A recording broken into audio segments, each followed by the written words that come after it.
पोरांची मम्मी कालपासून नाराज होती. कालच म्हणत होती कपडे आणू, पण मी काही घेऊन गेलो नाही महेशाला. पण कशी हसू राहिली लावूनच.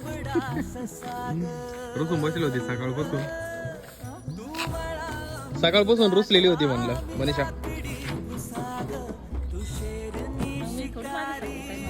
नंतर म्हणलं ये तयार होऊन, लगेच रुसवा गेला निघून. आली तयार होऊन लगेच. आली का नाही रे?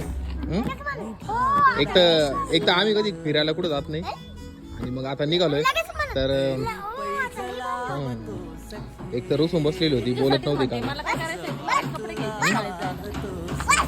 ए मम्मी रुसल्यानंतर काय कशी करते? बोलत नाही ना? आहे ना? नुसते आज होती ना? हा माझ्या सगळं बोलत नाही ना? दादा बोलते का रे? रुसल्यानंतर बोलत नाही माझ्या संग.